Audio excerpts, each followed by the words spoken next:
گەڵێکمانە. دکتۆر سڵاو لێ بێم کاتت باش سپاس دەکەم، سپاس بە بەشداریکردن لەگەڵمان بە خوێندنەوەی تۆ ئەو ڕووداوانەی ڕوو دەدەن لە دوای 7 ئۆکتۆبەرەوە. ئەم ڕووداوانە چۆن لێیان تێبگەین؟ ئایا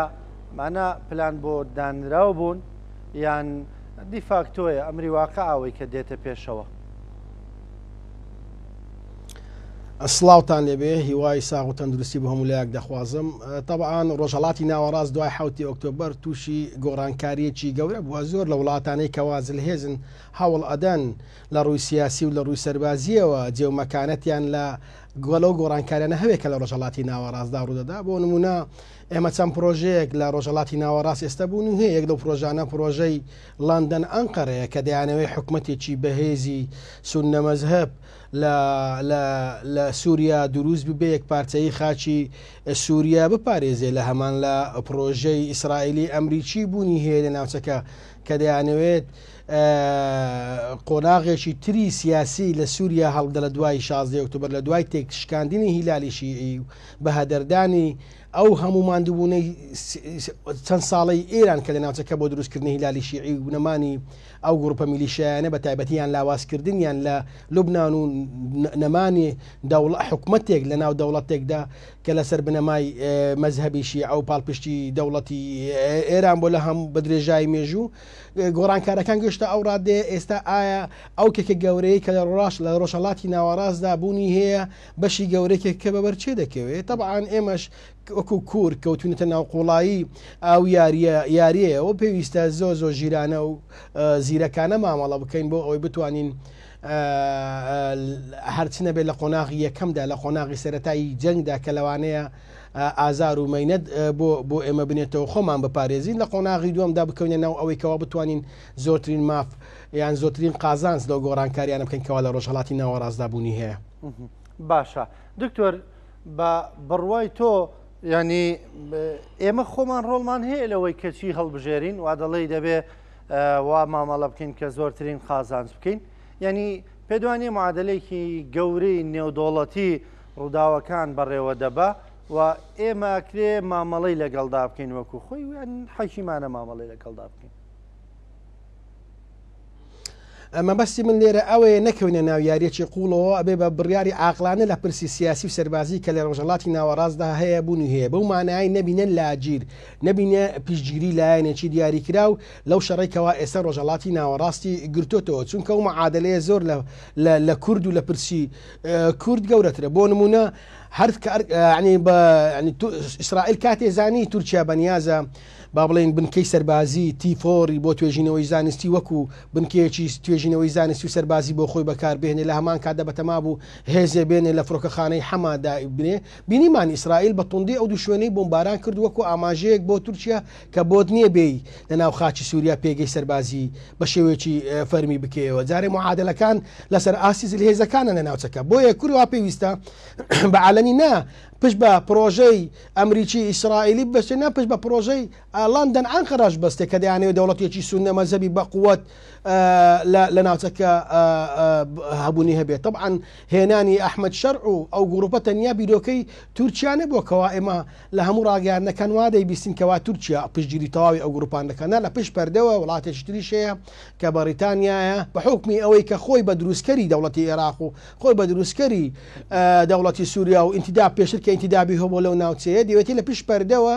دەستی هەبێ لە گۆڕانکاریەکان لە ناوچەکەدا بوونی هەبێ. بۆیە ئەو سیراع زۆر گەورەیە، یاخود ئەو کێشەی کەوا ئێستا لە نێوان ئیسرائیل ئێران ئەمریکا هەیە، کورد ئەبێ زۆر ژیرانەتر مامەڵە بکە بۆ ئەوەی نەکەوێتە بەر هەر هێرشێکی تر. ئێمە بۆ نمونە ئەگەر ببینێت تەرەفی ئەمریکا بە شێوەی ڕاستەخۆ لەو شەڕێکەوە لە دژی ئێران ئەعلانی کردو ئێستا هەر دوێنێ بوو دوێنێ و پێرێ بوو پرۆژەی ڕزگارکردنی عێراق لە چەنگ ئێران وە پرۆژەیە لە ناو کۆنگرێسی ئەمریکا. ئێمە بێ ژیرانە مامەڵە بکەین بۆی نەکەوێنە بندەست و پێزی لێزەکان لەو جەنگێکە لە ناوچەکەدا هەیە. باشە دکتۆر، شتێکە دوێت بۆ من ینی جێی سەرنج بۆ بەڕاستی وتێت بەدەر لە تورکیا وڵاتێکی دیکەشان ئەویش بەریتانیا لە پێشت هێنانە پێشەوەی ئەحمەد شەرع و گرتنە دەستی دەسەڵات لەویانە. ئەمە زانیاریە چونکە زۆر وا باز ناکرێت، زۆر ئەمە باز نەکراوە. ئەمە زانیاریە یان ڕوانینی خۆتە هەڵەنجانی خۆتە لە ڕووداوەکان کە ڕوویاندا؟ جگە لە هەڵێنجان ئەو کۆمەڵە خوێندنەوەی تەواو تۆگە بچێت ناو کۆمەڵێک ئەو پەیمانگا استراتیژیانەی کەوا خوێندنەوە بۆ پرسی ڕۆژهەڵاتی ناوەڕاستەکەنەوە بۆ دڕون دەبێتەوە کە پرۆژەی لەندەن ئەنقەرا بوونی هەیە ئەو پرۆژەیە بۆ نەمانی حکمی با بڵێن جگە لە پرۆژەکانی ترکە هەبووە بۆ نەمانی حکمی بەشار ئەسەد لە ناوچەکەدا لە هەمان کاتدا گرنگترین خاڵی ئەو پرۆژەیە ئەوەیە حکوومەتێکی بەهێزی سونەنشین لە سووریا بوونی هەبێت مافی نەتەوەکانی تر نیە ینی فیدرالی نابێ هەبێت نابێ مافی کورد هەبێت ئەوە یەک لە پرۆژانەیەکەوە لەندەن ئەنقەرا پێشگیری دەکات بە هەبوونی دەوڵەتێکی یەکپارچەیی بەهێز لە خاچی سووریادا لە هەمان کاتیشدا پرۆژەی ئیسرائیلی هەیە کە دەوێتی سووریایەک دروست بێ دیموکراسی بێ فرەنەتەوەیی بێ مافی دروزەکان هەبێ مافی کورد هەبێ مافی ئەرمەن هەبێت هەموو نەتەوەکانی ناو سووریا و مەزەبەکانی ناو سووریا لە چوارچێوەی پرۆسەیەکی دیموکراسی دا هەبێ ئەگەر دەیبینین تەماشای دەستوری حکوومەتی شەرع و پێکەنانی حکوومەتی شەرع بکە سەر کوردی ینی پراوێز خستووە دروزەکانی پراوێز خستووە ئەرمەن بوونینە ناو حکوومەتەکە گە دەستوری کاتی سووریا بخوێنەوە پێدەڵێ کۆماری سووریای عەربی یەک پارچەی خاچی ئەو وڵاتە پارێزین ئەوە بەڵێ پرۆژەی لەندەن ئەنقەرا دیانەوە لە خاچی سووریا جێبەجێ بکەن. باشە دکتۆر باست لە ڕۆڵ و کاریگەری تورکیاش کرد کو دەزانین لە چەند ڕۆژی ڕابردوودا تورکیا دەیەوێت دوو جێگەی سەربازی بۆ خۆی لە سووریا هەبێ و بیکە بە ناوەندی بنکەی سەربازی بۆ خۆی ناوچەی تەدمور و ناوچەی تیفۆرە. ئیسرائیل بردومانی کرد و دوای ژووتی ئەمە پەیامێکە بۆ تورکیا کە ئەمە مەترسیە بۆ ئاسایشی ئیسرائیل ئێمە قبوڵی ناکەین. وەکو دەزانین لێدوانەکانی بەرپرسانی تورکیا حەقەن فیدان وەزیری دەرەوەی تورکیا وتی ئەمە نامانێ بەرکەوتنمان لەگەڵ ئیسرائیلە بێ ینی بە کوردیەکەی تۆزێک نەرمن پەیامەکانیان نەرمە تورکیا دەتوانێت هەروە بە نەرمی خۆی ڕابگرێ یان هیچی لە دەست نایە لەگەڵ ئیسرائیلدا بۆیە ناچارە خۆی دوورە پەرێز بگرێ.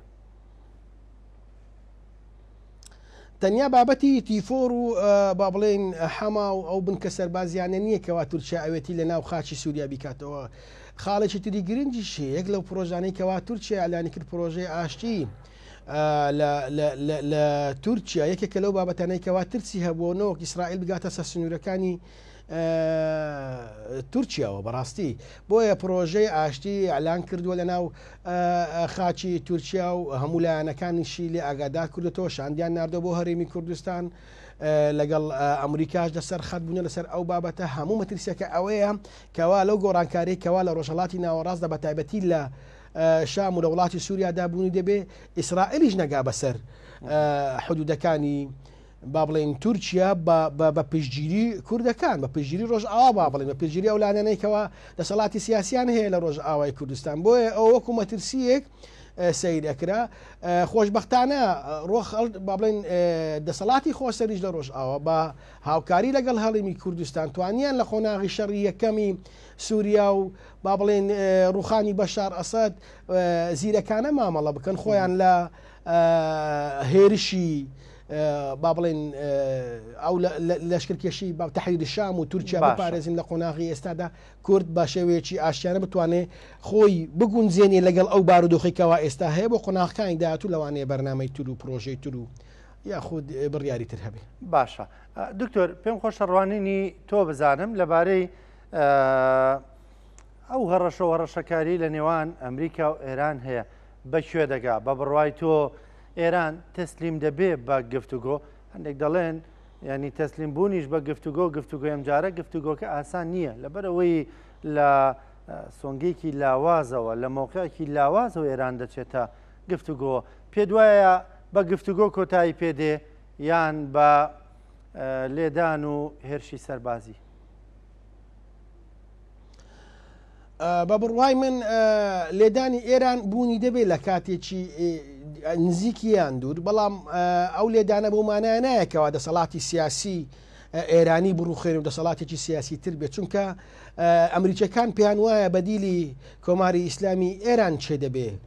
عفوم کە بەدیری ئەو دەسەڵاتێکەوە شیعەیە لە ئێران چێ دەبێت چونکە خۆ دەزانی ئێرانیش پێکاتوە لە کۆمەڵێک نەتەوە و مەزهب بوونی هێنە ئەو وڵاتە هەروەکو ئێستاکە کێشەی هەیە ئەگە تەمەشایکەین ئەمریکەکان توانیویانە سەدانەوەتی هێزەکانی با بڵێن قووەتی هێزی حوسیەکان لە یەمەن تێک بشتێنێ بەڵام تا ئێستا نەیتوانیوە دووەمە هێزیێکی بەدیل دروست بک بچێتە ناو دەسەڵاتە سیاسەکە بە تەواوەتی نەمێنێ بەدیلی حوسیەکان چێ دەبێت لە ئێمن بەدیلی دەسەڵاتی سیاسی ئێستای ئێران لە داهاتوودا چێ دەبێت چونکە لە حاڵی ئێستادا ئەگەر تورکیایەکی بەهێزبوونی هەبێ کۆماری ئیسلامی ئێران لە ڕوە سیاسەکەەوە لە ڕۆی حکوومەتەوە هەڵبۆشێتەوە تێک بشتێ عەجەم دووەم گەورەترین نەتەوەنە کە خۆیان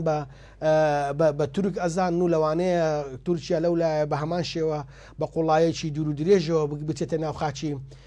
ئێران و کۆمەڵی کێشەی تر بۆ لە ناوخۆی ئێران دروست بێ بۆیە ئیسرائیل ڕژدە لەسەر لێدان لە پێگا ئەتۆمیەکانی ئێران لە ئێستادا بەڵامەوە ئەمریکایە بەهۆی ئەو داواکاریانەی ئێران لە ڕێگای هەندێک وڵاتەوە یان ئەو دانوستانە ناڕاستەوخۆیانێکەوە ئێستا لە نێوان ئێران و ئەمریکا بوونیان هەیە هەرچەندە ئیدارەی ترەم داواکە ئێران بە شێوەیەکی ڕاستەوخۆ لەگەڵی دابنیشە لەسەر مێزی گفتوگۆ بگەنە ڕێکەوتنێک ڕێکەوتنەکەشی ئەلام بکرێ ئەوە ئێران ڕەفزی دەکا من وای بۆ دەچم ئێران لە حاڵەتی شکستدایە بۆیە لە کۆتاکۆتایەکان بە زۆر مەرجی ئەمریکا ڕازی دەبێ بۆ منە پشکردن لە حوسیەکان پشکردن لە میلیشیەکانی عێراقی بەڵام ئەمریکاش ناوێتی وەکو حکوومەت بیرروخێنێ دەوێتی حکوومەتێکی ئێرانی یان دەوڵەتێکی ئێرانی لاواز لە ناوچەکە بوونی بمێنێ جارێ باشە دکتۆر هەتا ئێستا وا دەردەکەوێت کە ینی سوودانی سەرکەوتووە لەوەی کە عێراق بە دوور بگرێ یاخود هێرشەکانی ئیسرائیل کە هەشتا ئامانجی دیاری کردووە لە عێراقدا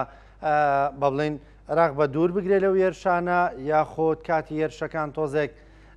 ڕابگرێ عێراق دوور بخاتەوە ئایا تاکی دەتوانێت عێراق دوور بخاتەوە لە مەترسی جەنگ لە مەترسیە و هێرشانە لانی کەم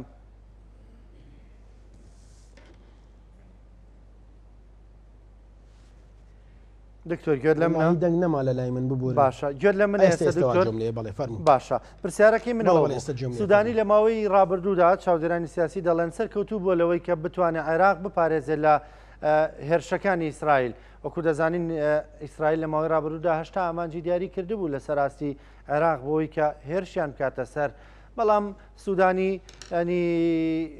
بە خێرایی هاتە پێشەوە و لە مەترسیەکان تێگەیشت بوو کە جدین و لە ڕێگەی ئەمریکیەکانەوە مێرشانەی ڕاگردووە عێراق تاکەی دەتوانێت خۆی بە دوور بگرێت لەو هێرش و ململانیانی کە لە ناوچەکە ڕوودەدەن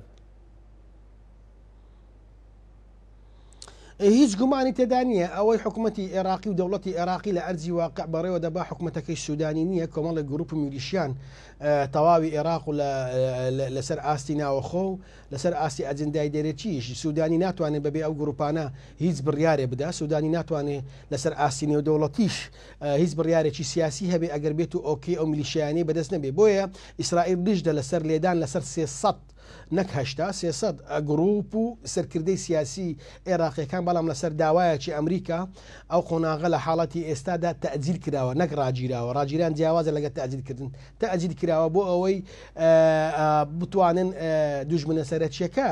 لاواز بکرێ پاشان بێتون دەتوانن بێن ئەو گروپانە بە شێوەیەکی ئاسانتر لە ناسەر ئاستی عێراقدا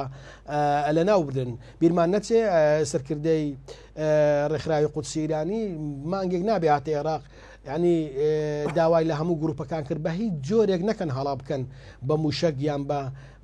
بە تهدید بە هەر جۆرە لە جۆرەکان بەرەنگاری بەرژەوەندەکانی ئیسرائیل و ئەمریکا لە ناوچەکە ببنەوە چونکە لەو حاڵەتەدا ئێوە دەرگاواڵا دەکەن بۆ خێراتکردنی هێرشەکان بۆ سەران بۆ یەگە سیرکەین گروپەکان ئێستا زیاتر لە مانگێکە